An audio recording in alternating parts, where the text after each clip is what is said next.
Aujourd'hui, l'étape 4 a véritablement commencé en baie de Sanya, en compagnie de spectateurs chinois, toujours aussi enthousiastes. Famille, amis et fans chinois, tous étaient là pour saluer le départ des équipages. Contrairement au départ des précédentes étapes, les bateaux devront d'abord effectuer un parcours de 43 milles nautiques avant de retourner au port de Sanya, lieu d'où ils attendront de pouvoir repartir en fonction de leur temps d'arrivée. La régate s'est déroulée avec d'excellentes conditions météo. Puma a tout de suite pris la tête, Groupama, lui, a très mal démarré en touchant la bouée de départ, l'obligeant à faire un tour à 360 degrés. En direction de la première bouée, Puma était toujours en tête, suivi de Camper, Telefonica, Abu Dhabi, Sanya et enfin Groupama.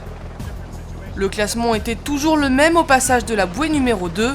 Puma a réussi à creuser la distance avec les autres bateaux sur le bord de près. Telefonica a été le premier à virer, suivi de Sanya et d'Abu Dhabi.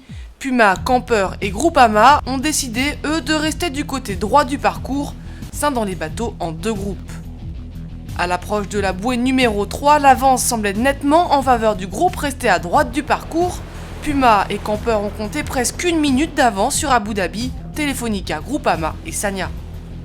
Pourtant, au moment de passer la troisième bouée, Abu Dhabi a fait une faute en voulant empêcher Telefonica d'enrouler la marque. À titre de pénalité, Abu Dhabi a été obligé de faire un 720 degrés et s'est retrouvé dernier. Le classement était toujours le même en arrivant à la cinquième bouée avec Puma en tête devant Camper, Telefonica, Groupama, Sanya et à la dernière place, Abu Dhabi. Alors que les bateaux remontaient à nouveau au près, le groupe s'est divisé encore une fois. Groupama est parti vers la gauche tandis que le reste de la flotte restait lui à droite du parcours.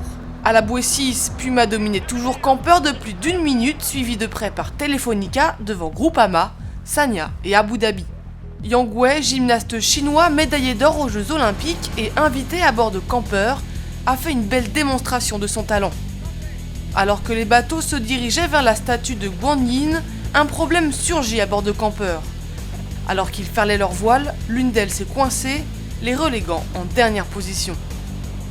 En arrivant sur la statue, Puma avait maintenant plus de 3 minutes d'avance sur Groupama qui avait réussi à se hisser à la deuxième place.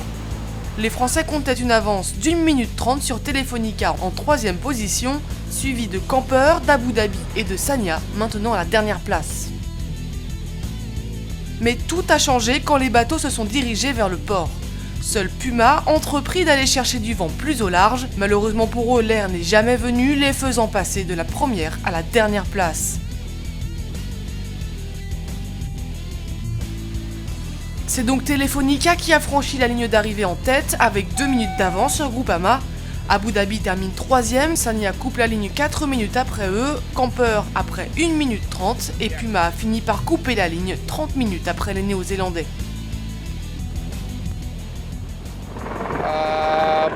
I think at the end of the race we did a lot of sailing, but where everything changed was on the transition. Then when coming back, Puma was first, and I think they have a lot of bad luck. I'm very sorry for them because they did a fantastic race and then they stay there for forever. No, we just crossed pretty easy from one wind to the other, and then we were in front, so then was just an upwind. I think that was the point on the race.